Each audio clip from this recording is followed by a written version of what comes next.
14 conseils pronostics aujourd'hui en NBA, c'est ce qu'on va voir dans cette nouvelle émission. Tu es passionné par les paris sportifs, tu souhaites augmenter tes revenus grâce à ta passion. Laisse-moi me présenter, je suis Aurélien Monod, plus connu sous le nom de Dorado, et je suis passé de livreur de pizza à parieur professionnel au Mexique. Alors cela fait 10 ans que je vis de ma passion et que j'aide les parieurs dans la francophonie à se créer un complément de revenus grâce aux paris sportifs. Tu en as peut-être marre des arnaques dans ce milieu, c'est pourquoi je tiens à te dire que je suis un des rares parieurs à avoir un bilan 100% certifié par une plateforme externe et parmi les tout meilleurs du site. J'ai guidé des centaines de parieurs grâce à mes pronostics ou à travers mes vidéos, mes podcasts et mes conseils. Toi aussi, tu peux réussir en obtenant ton plan d'action directement sur ta boîte mail en fonction de ton capital, de ton niveau et cela totalement gratuitement. C'est unique en France, donc ne perds pas l'opportunité d'apprendre et de gagner à mes côtés.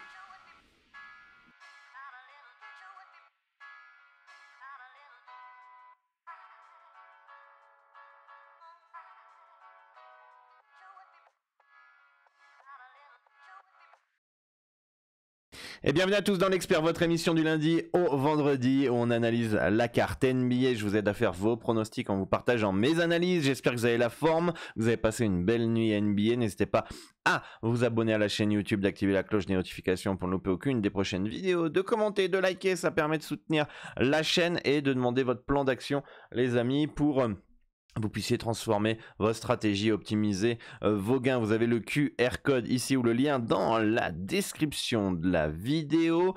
J'espère que vous êtes chaud pour une nouvelle soirée NBA. On va faire le petit récapitulatif de la veille avec la première rencontre, match incroyable entre Cleveland et les Mavericks. Victoire 121-119 de Cleveland sur un tir au buzzer à la dernière seconde de Struss à l'autre bout du terrain. Victoire donc de Cleveland.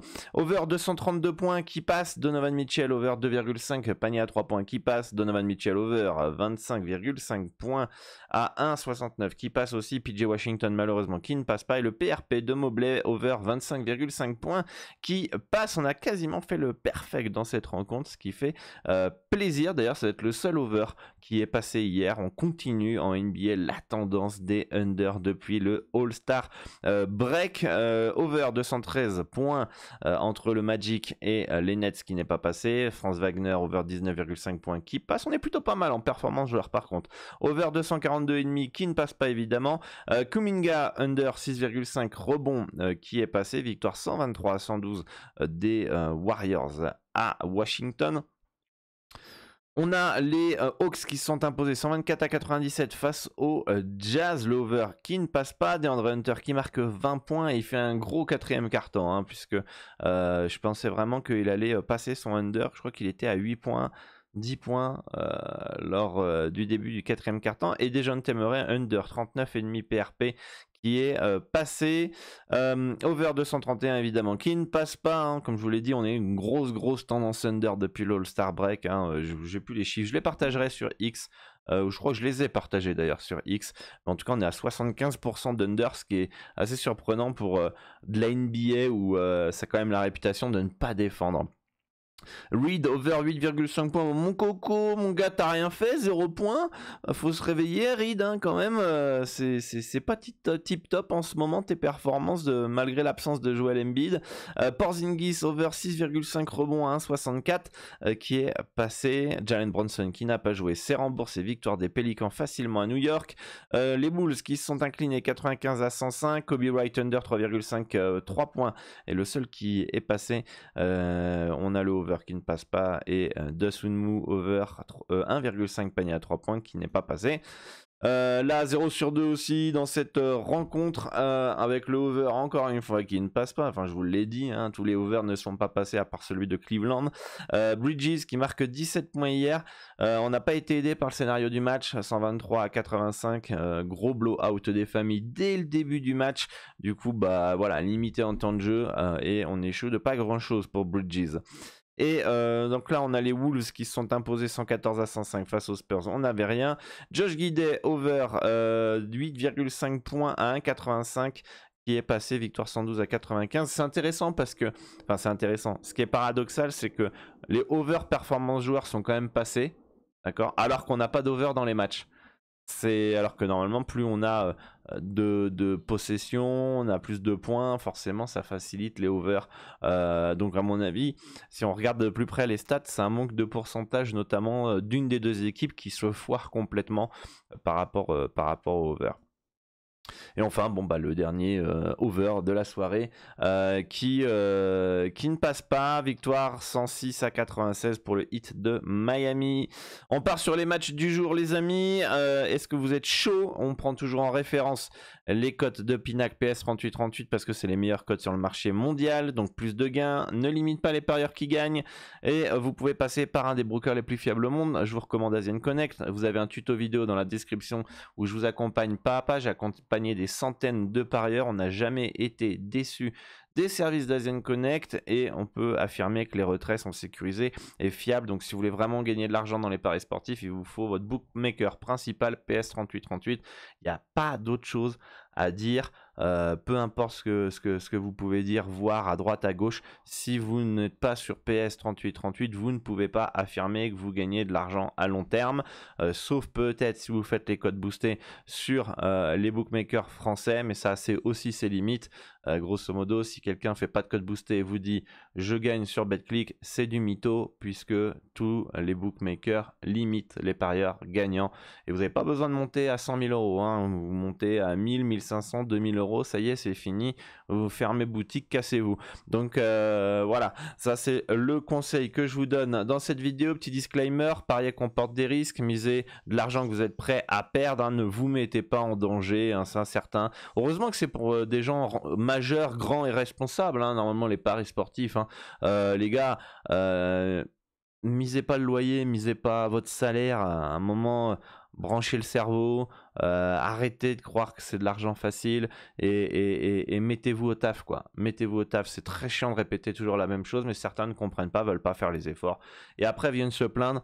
Voilà, venez pas pleurer, vous avez le disclaimer dans toutes les vidéos depuis 4 ans, je fais de l'éducation dans les paris sportifs depuis 10 ans, même plus, 11 ans, voilà, à un moment donné, même 13 ans, hein, 2011 j'ai commencé, 2011 à être sur internet à partager des conseils.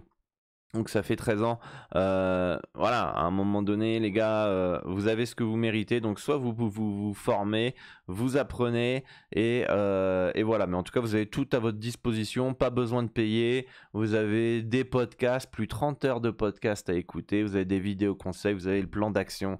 À un moment, il n'y a plus d'excuses, les amis, c'est soit vous êtes motivé, vous avez la volonté, vous appliquez les conseils, soit vous ne l'avez pas, et c'est tout. Et il y en a certains qui ragent parce que bah, on est le reflet de leur propre échec, hein. Voilà, quand on affiche un bilan à 100% certifié sur Bet2Invest comme le mien, sur plus de 2500 paris, et en plus sur le bookmaker qui ne limite pas les parieurs gagnants, donc forcément tu as les meilleurs parieurs du monde qui ajustent les cotes, et c'est plus difficile de gagner parce qu'il n'y a pas forcément d'erreur de cotation, et bah ça fait chier certains, parce qu'ils disent merde, moi j'y arrive pas, lui il y arrive, je préfère rager que me mettre au boulot et me retrousser les manches. Voilà, pour cela. On part sur le premier match entre Indiana et New Orleans, 126-118 les projections victoire de Indiana. On va partir sur un over 237,5 à 909, hein, on s'en fout de la dynamique under, même si on va se méfier quand même un petit peu, 2 étoiles. En tout cas, c'est deux équipes qui ont du potentiel offensif et qui devraient normalement mettre du tempo, et si les deux équipes sont dans leur moyenne de points, bah, ça devrait passer au niveau du over. Haliburton, over 18,5 points à 746, me plaît bien, ça fait 2-3 matchs qu'il n'arrive pas à se dépasser les 20 points, il tourne à 22 points de moyenne par match, c'est le go-to guy, c'est un des joueurs c'est le joueur ou un des joueurs les plus utilisés de toute la NBA. Tous les ballons passent par lui.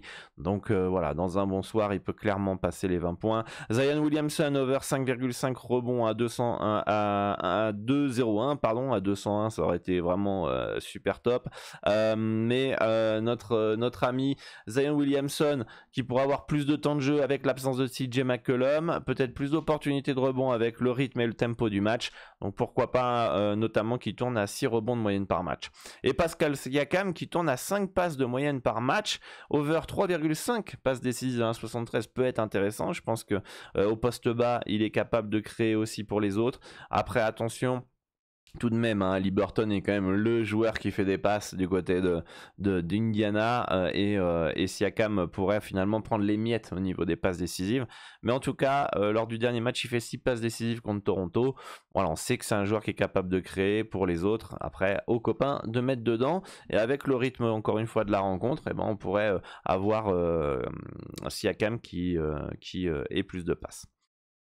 Les Raptors de Toronto qui reçoivent les Mavericks de Dallas, 123-121. Les Mavs qui sont en 3e match en 4 jours back-to-back et qui sont pris un petit KO hier à la dernière seconde. Est-ce que ça va jouer mentalement pour eux ce soir en mode qu'est-ce qui s'est passé hier soir?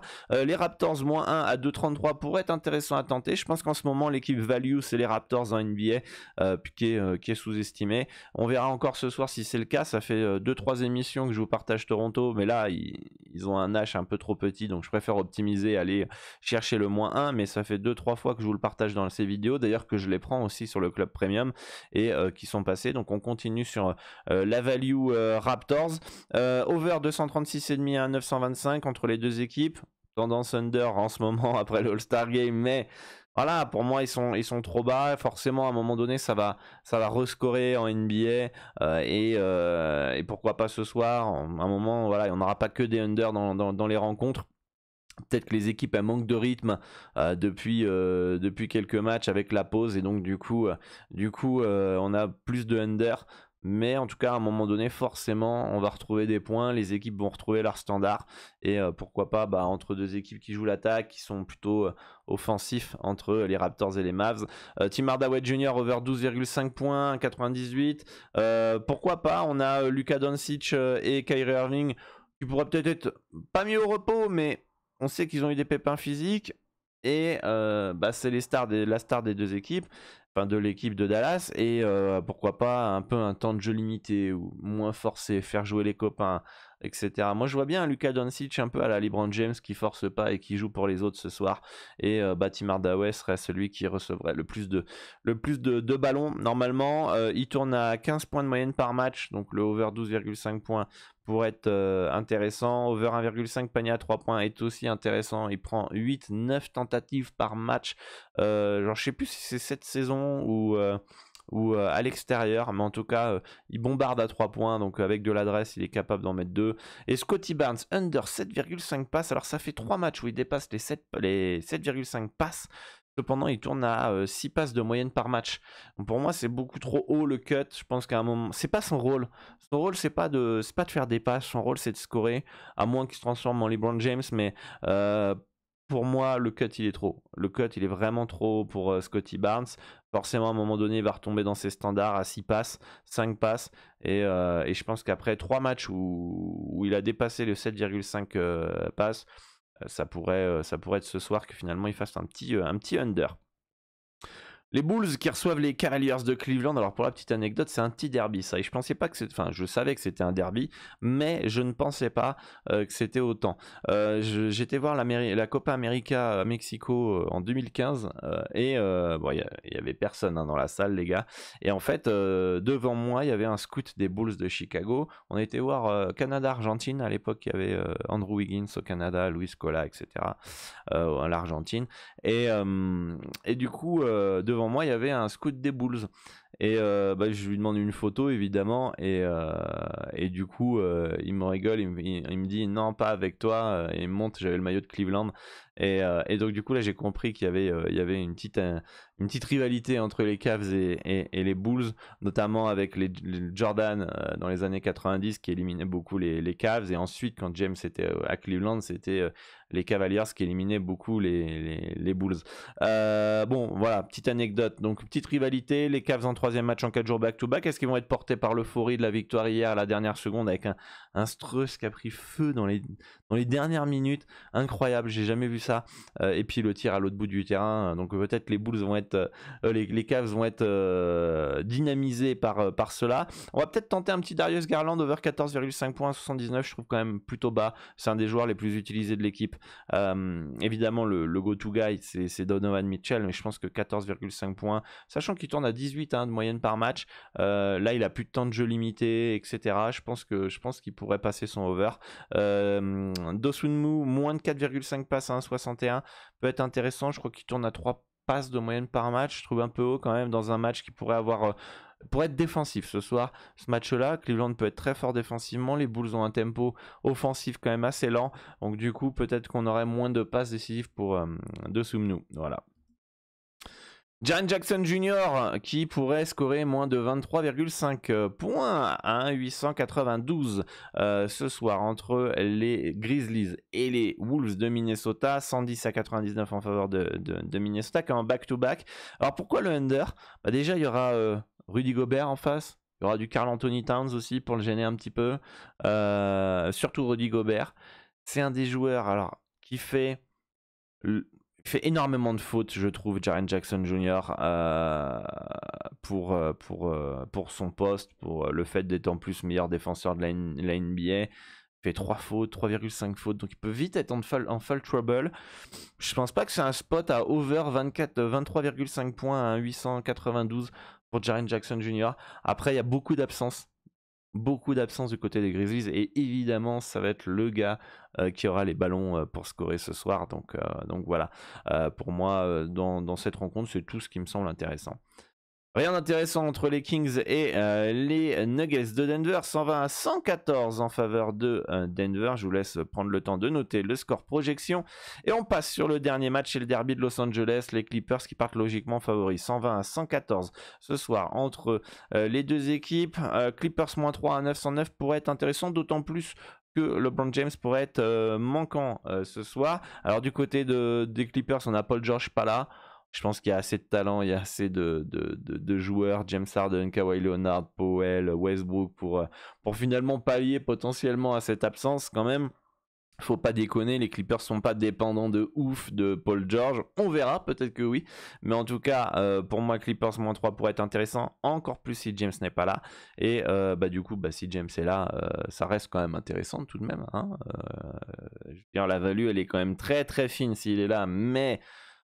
s'il n'est pas là, pour moi il y a value. Et sinon, LeBron James over 6,5 rebonds à 1,704 pourrait être intéressant. Il tourne à 7,5 rebonds de moyenne par match en carrière. Je crois qu'il est à 8 et ça pourrait être intéressant. Pour moi c'est un peu bas. Après voilà, il est âgé maintenant. Est-ce qu'il va aller chercher beaucoup de rebonds et forcer les rebonds? Je suis pas sûr. Ça fait quand même longtemps qu'il n'a pas fait de triple-double. Faut que je regarde sa fiche de stats, mais ça fait assez longtemps que James ne force plus les triples-doubles en tout cas. Et voilà. Donc pour moi, il est capable de prendre 7 rebonds. On verra ce que ça donne. Dites-moi en commentaire ce qui vous intéresse pour ce soir, les amis. Moi, je vous dis à très bientôt pour une nouvelle émission. Merci à tous pour votre soutien. Et moi, je vous dis à demain pour une nouvelle émission. Ciao, ciao!